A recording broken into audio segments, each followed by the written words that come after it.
गर्मियों के में आप विशेष प्रबंध क्या करते हैं गायों के लिए? वैसे तो फोगर लगाने पड़ते हैं जी गर्मी के लिए। हम देख पा रहे हैं कि आपने फोगर लगाए हैं जो ऑटोमेटिक स्टार्ट हो जाते हैं, ऑटोमेटिक बंद हो जाते हैं। जी। कितने समय के लिए इनको कोई बंद करता है या ऑटो कट है, ये क्या है? ऑटो कट ही होते, टाइम जैसे बढ़ाना हो तो बढ़ भी जाता है। टाइमर लगा हुआ है? टाइमर लगा हुआ है। अच्छा, अब कम करना है तो कम कर लीजिए, ज्यादा करना है तो ज्यादा कर लीजिए। नमस्कार दोस्तों, एक बार फिर स्वागत है आप लोगों का हमारे चैनल पर। दोस्तों आज एक बार फिर हम आए हैं पंजाब। आइए जानते हैं किस प्रकार से गर्मियों के मौसम में डाइट प्लान होता है और एचएफ काऊ को किस प्रकार से रखा जाता है। अक्सर हमारे किसान भाई और डेयरी फार्मर के कमेंट आते हैं कि आप एचएफ काऊ पर प्रॉपर वीडियो बनाएं और एक अच्छे फार्मर का इंटरव्यू ले, ताकि हमें एचएफ काऊ का कुछ नॉलेज हो, किस प्रकार से ब्रीड को रखा जाता है, कितना प्रोडक्शन होता है और कौन सी जनरेशन अभी चल रही है और किस प्रकार से डेयरी फार्म का संचालन होना चाहिए। आज हमारे साथ एक बहुत ही अच्छे और सफल डेयरी फार्मर है। आइए जानते हैं किस प्रकार से डेयरी फार्मिंग होती है और किस प्रकार से हमें शुरुआत करनी चाहिए। नमस्कार सर, स्वागत है आपका हमारे चैनल पर। आपका भी। क्या नाम है अपना? मनदीप सिंह। अपना एक छोटा सा परिचय दें।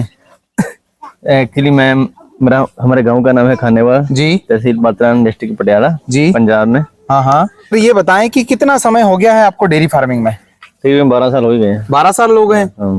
कौन सी ब्रीड से स्टार्ट किया था आपने? एचएफ से किया शुरू से। एचएफ से ही किया है। अभी जैसे हम मान के चले कि शुरुआत में आपने कितनी गाय लेकर आए थे?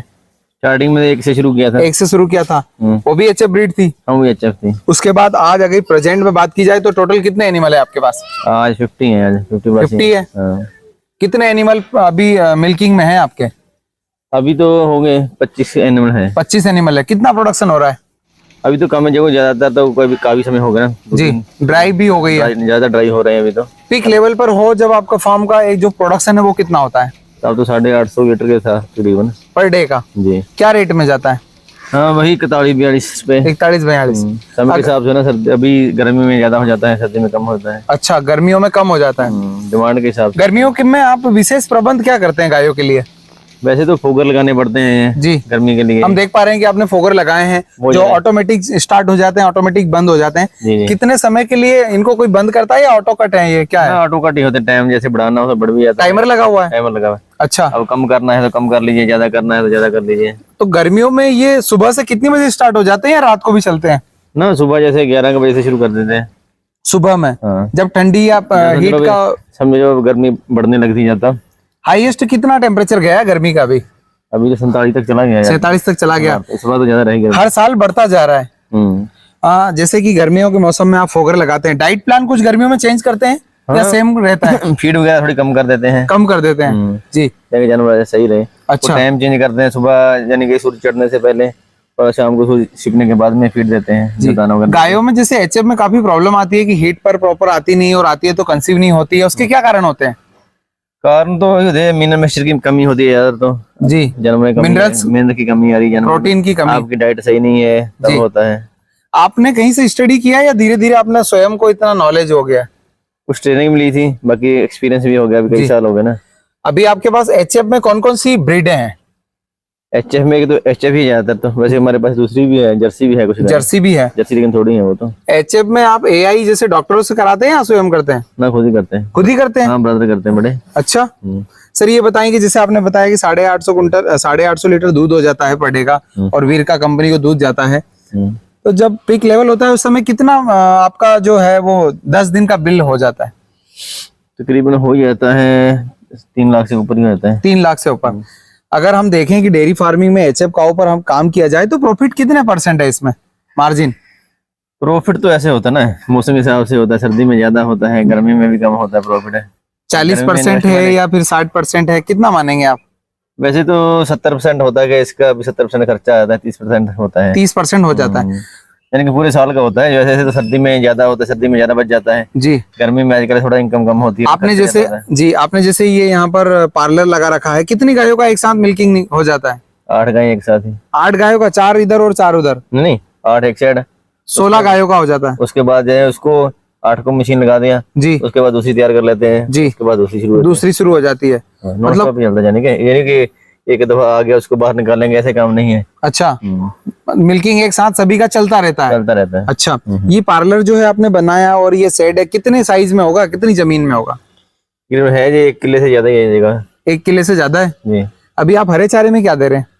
अभी हरा चारा नहीं है, अभी साइलेज चल रहा है। आप हरा चारा नहीं देते हैं, ओनली साइलेज देते हैं? हरे चारे से साइलेज बना कर देते हैं? हाँ, सर्दी में हरा चारा होता है। कितनी क्वांटिटी में साइलेज बनाते हैं आप? तकरीबन हो जाता है 25-30 एकड़ का। 25-30 एकड़ का जी। आपकी स्वयं की जमीन में इतना लगाते हैं, खरीदना पड़ता है? ना, अपना भी कुछ बाजार से खरीदना पड़ता है ना। अच्छा। सर ये बताएं कि जैसे अभी आपने इतनी ब्रीड रखी है, आपकी खुद की जो बच्चियां है वो कितने दिनों में हीट पर आ जाती है, जो नई काफ होती है? तकरीबन साल के बाद आ ही जाती है, साल से पहले भी आ जाती है वैसे तो। अच्छा, उसकी भी यही आप करते हैं? हाँ, वो ब्रदर ही करते हैं, मैं कभी भी मैं करता हूँ, ज्यादातर वही करते हैं। फीड में क्या देते हैं आप? फीड तो अपनी तैयार करवाते हैं सारी, बैलेंसिंग डाइट पूरा? हाँ, पूरा डॉक्टर की। जैसे आजकल कंपनियों की बहुत सारी फीडें आ गई है, उस पर नहीं जाते हैं आप? नहीं, छोटे बच्चों को जैसे थोड़ी बहुत होती है, जैसे काफ स्टार्टर हुआ, बाकी दूसरा तो अपनी तैयार करवाते हैं सारी। अच्छा सर, ये बताएं कि जैसे अभी आपके पास हरा चारा है और आप साइलेज बनाकर देते हैं, सूखे में क्या देते हैं? सूखे में तूड़ी देते हैं। तूड़ी देते हैं जी। जी। आपके पास हम देख पा रहे हैं कि खेतों से डायरेक्ट एक जो है पूरी मक्का को क्रैश किया जा रहा है और पूरा जो है इसको ट्रॉली के अंदर डाला जा रहा है, तो किस प्रकार से क्या प्रोसेस है ये?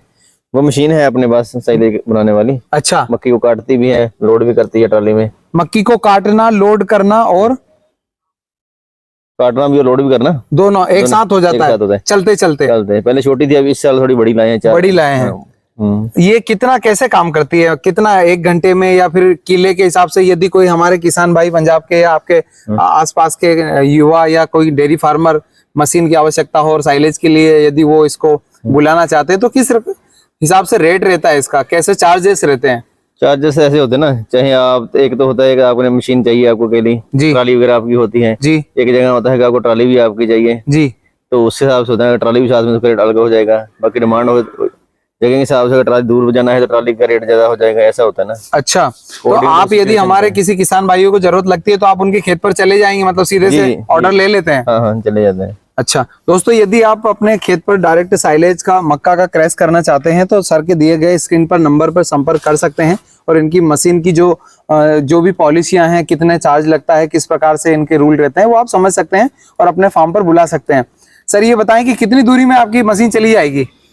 तकरीबन अभी 100 किलोमीटर तो अभी चल रही है, अभी 100 किलोमीटर कवर कर रही है जी। अच्छा, बाकी डिमांड के हिसाब से अगर ज्यादा काम हो तो चले भी जाते, दूर भी चले जाएंगे। 1 घंटे 2 घंटे में कितने किले जमीन को काट देती है? पर डे के 5-6 किले के दिन के काट देती है। 5-6 किले काट देती है जी। बिल्कुल बारिश जिस प्रकार से साइलेज के लिए हमें चाहिए उसी प्रकार से क्रैश करती है, उसी हिसाब से। अच्छा सर, ये बताएं कि डेयरी फार्म को और आगे कितना बढ़ाना चाहेंगे आप? अभी देखते हैं, अभी बच्चियां आ रही हैं, वो आगे बढ़ा रहे हैं, जैसे अपनी बच्ची तैयार कर रहे हैं। बाहर से खरीदेंगे थोड़ा सा महंगा पड़ जाता है। अभी जैसे एमरियो गुजरात में मैं अभी हम लोगों की विजिट हुई थी, तो वहां पर एमरियो द्वारा बच्चे ले जा रहे हैं, तो आपके यहाँ पर किस प्रकार से उसकी तैयारियां हैं? हमने लास्ट ईयर किया था, लेकिन थोड़ा रिजल्ट कम आया उसका जी। अभी नेक्स्ट ईयर फिर देखेंगे, नेक्स्ट ईयर फिर एक्सपेरिमेंट करेंगे। अच्छा, अभी आपके पास सबसे ज्यादा हाई मिलकर दूध देने वाली गाय का रिकॉर्ड जो आपकी खुद की बच्ची आपने तैयार की हो? तकरीबन 53 के करीब है। 53 लीटर पर डे? 3 टाइम या 2 टाइम? नहीं, 2 टाइम पे था। क्या बात है, मतलब ये तो पहले हम करते थे 3 टाइम मिल्किंग करते, अभी 2 टाइम ही करते हैं। कंपटीशन लेवल की बच्चियां हैं आपके पास जी। ये जो साइलेज आप बनाते हैं कितने दिन की प्रोसेस होती है? ये यानी कि 45 दिन में तैयार हो जाता है। 45 दिन में देने के लिए इसमें कुछ मिलाते हैं? और नहीं, और कुछ नहीं मिलाते इसमें। एक वो लोग बोलते हैं कि कुछ मिलाना पड़ता है जिससे मेस्टाइटिस ना हो गायों में। नहीं, मेस्टाइटिस तो अगर उसमें फंगस आएगी फिर होगी ना, वैसे नहीं होती। अच्छा, वैसे ही आता है। अभी नई प्रोडक्ट की कंपनी के आ भी रहे हैं अभी, यानी कि उसकी वो प्रोटीन वगैरह का लेवल सही रहे जी। लास्ट ईयर बनाया किया था, वो भी यूज किया था। अच्छा, यानी कि उससे जानवर होता है, यानी खाते जानवर बढ़िया उसको। अच्छा, वेस्टेज कम हो जाती है जी। सर ये बताएं कि जैसे अभी आपके पास इतने पशु हैं, कितनी लेबर रखी है आपने? 2 लेबर हैं। और आप स्वयं भी करते हैं? हाँ, अभी खुद तो करना पड़ेगा। फ्री फार्म सुबह कितने बजे आते हैं फार्म पर? सुबह 4 बजे। और फिर पूरा दिन रहते हैं? हाँ, पूरा दिन यहीं पे होता है। अच्छा, तो देखा दोस्तों किस प्रकार से मेहनत है इस काम में, ऐसे नहीं कभी मेहनत है। मेहनत है, हाँ, मेहनत जरूर है। अगर जैसे नए युवा डेयरी फार्मिंग करना चाहते हैं, पेपर वर्क करके आ जाते हैं, इतनी गाय होगी, इतना दूध होगा और इतना हमें बचेगा और हम भी डेयरी कर लेते हैं, आपको देख के मैंने कर लिया, तो क्या उस प्रकार से सक्सेस है? और लेबर लाके छोड़ दी कि भाई आपको करना है? नहीं, लेबर से करवाए, लेकिन आपको नॉलेज होना उस काम के बारे में, लेबर से करवाना कैसे है। जब आप स्वयं करेंगे तो उसके बारे में नॉलेज बढ़ेगी। आपको पता ही कुछ नहीं है, लेबर क्या करेगी। ये जो लोग बोलते हैं कि डेयरी फार्म में प्रॉफिट नहीं है, नहीं, प्रॉफिट तो है ना, वही बोल रहा हूँ। अगर आपको नॉलेज ही नहीं है किस चीज की, क्या करना है, कैसे करना, फिर प्रॉफिट होगा? फिर प्रॉफिट नहीं होगा। कोई भी पहले आपको समझना पड़ेगा। बिजनेस तो कोई भी है, अगर उसके बारे में आप नॉलेज लेके शुरू करेंगे तो फिर ही सही चलेगा। फिर ही सही चलेगा। आपको नॉलेज ही नहीं है किस चीज के बारे में, आप शुरू कर देंगे तो अप डाउन होगा, फिर होगा ना। बिल्कुल। बाकी बिजनेस कोई भी अप डाउन तो चलता रहता है जिंदगी में। फीडिंग कितने टाइम कराते हैं आप? फीडिंग 2 टाइम फीडिंग कराते हैं जी। सुबह मिल्किंग के बाद ना, सुबह मिल्किंग से पहले और शाम को यानी कि 4 बजे, और शाम को भी मिल्किंग से पहले? शाम को भी, हाँ शाम को मिल्किंग से पहले। कितनी बजे मिल्किंग होती है? 5 बजे। अभी गर्मी में दोनों टाइम 5 बजे होती है, सुबह भी शाम भी। अच्छा, गर्मियों में जैसे गायों को प्रॉपर पीएच लेवल प्रॉपर रहता है इनका? हाँ सही रहता है। ये जो गले में आपने सेंसर लगा रखे हैं, इससे प्रॉपर एक्टिविटी पता चलती है? हाँ प्रॉपर चलती है। कैसे जो भी ये वहाँ पर आपको अपडेट करते हैं उसके प्रॉपर रिजल्ट मिलते हैं? हाँ प्रॉपर रिजल्ट, उसकी हीट में कौन जानवर आया, कैसे आया, सारा उसका मैसेज आता है सुबह ही। अच्छा, सुबह अगर मोबाइल खोल के देखेंगे जानवर, ये जानवर हीट में आया है, इसकी नोटिफिकेशन आता है? नोटिफिकेशन आता है उसकी। अगर किसी के जानवर का उम्र कम है तो उसका भी आता है, ये जानवर सही नहीं है आपका, इसको देखिए, सारा आता है। उसके बाद आप देखते हैं और ट्रीटमेंट करने के बाद फिर उसका रिजल्ट सही मिलता है। मतलब इसको लगाने से कहीं ना कहीं प्रॉफिट और हमें केयर अच्छे से हो जाती है। हाँ जी, आप ना भी हो फार्म में फिर भी ध्यान रहता है। ध्यान रहता है, बहुत बढ़िया बढ़िया ना, ताकि हमें पता चल जाए कि हमारी गाय को क्या प्रॉब्लम है। जी जी। कितने का आता है ये सेंसर एक गायों के लिए? एक तो बाहर की कंपनी के, वो थोड़े महंगे थे, ये जियो का है। आपने कितने का लगाया था? हमारा जो 3100 का था समथिंग। 3100 का? उसके बाद उसका सेंसर रिसीवर आता है, वो 10-12 हजार का वो होता है। अच्छा। तो दोस्तों देखा आपने किस प्रकार से एक बहुत ही अच्छे फार्मर, जो सफल फार्मर है, वो अपना डेयरी फार्म का संचालन कर रहे हैं। सर, आपने समय निकाला, हमारे दर्शकों को इतनी अच्छी जानकारी दी, उसके लिए बहुत बहुत धन्यवाद आपका। धन्यवाद आपका भी।